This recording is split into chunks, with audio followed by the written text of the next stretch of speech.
کبھی آپ نے محسوس کیا ہے کہ اچانک ہاتھ بے جان سا ہو گیا، سوئیاں چبھنے جیسا احساس، پاؤں زمین پر ہیں مگر جیسے زمین سے رابطہ ٹوٹ گیا؟ تو کیا ہوا؟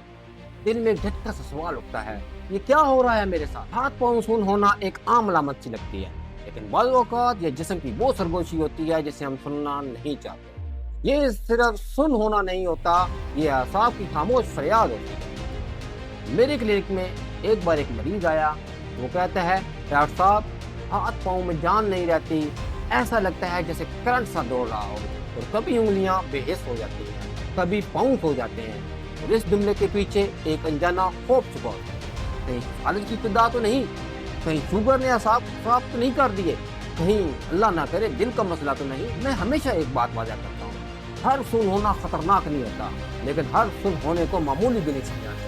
یہ فرق سمجھنا ہی اصل دانائی ہے، حکمت۔ اگر آپ زیادہ دیر تک ایک ہی پوزیشن میں بیٹھے رہیں، ٹانگ پر ٹانگ رکھ کر یا بازو کے نیچے ہاتھ دبا کر سو جائیں، تو اعصاب پر وقتی دباؤ آتا ہے اور خون کی روانی کچھ لمحوں کو کم ہو جاتی ہے۔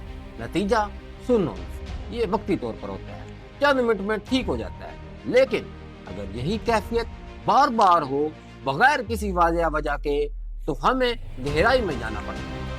اعصاب ہمارے جسم کی برقی تاریں ہیں، اور یہ دماغ کے پیغامات کو جسم تک پہنچاتے ہیں۔ جب یہی کمزور ہو جائیں تو نتیجہ آپ کے سامنے ہے۔ یاد رکھیے گا، جب اعصاب کمزور ہوتے ہیں یا متاثر ہوتے ہیں تو پیغام ادھورا پہنچتا ہے، اور ہمیں محسوس ہوتا ہے جنجناہٹ، سوئیاں چبھنا، جلن، بھاری پن، کمزوری یا بے حسی۔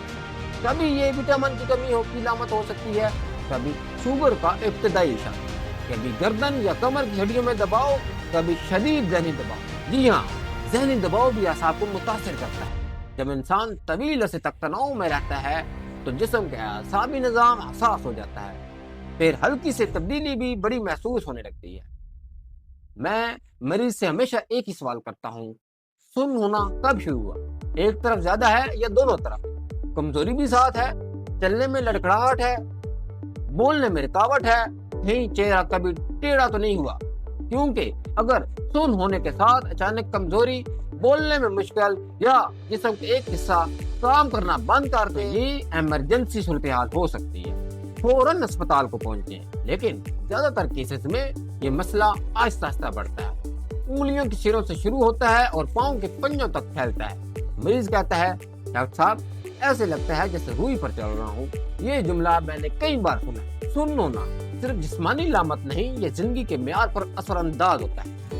آدمی ڈرنے لگتا ہے، گاڑی چلاتے ہوئے خوف آتا ہے، سیڑھیاں اترتے ہوئے اعتماد کم ہو جاتا ہے، اور سب سے بڑا مسئلہ خوف اعصاب کو مزید حساس کرتا ہے۔ میں ہمیشہ یہی کہتا ہوں کہ جسم کے سگنل کو سمجھیں، لیکن ان سے گھبرائیں نہیں۔ ہر علامت کا مطلب تباہی نہیں ہوتا، کبھی یہ اصلاح کا پیغام بھی ہوتا ہے۔ اپنی غذا بہتر کریں، نیند پوری کریں، پانی مناسب مقدار میں لیں، اور لمبے وقت تک ایک پوزیشن میں نہ بیٹھیں، اور سب سے امپورٹنٹ ٹیسٹ کروائیں اگر یہی مسئلہ برقرار رہے۔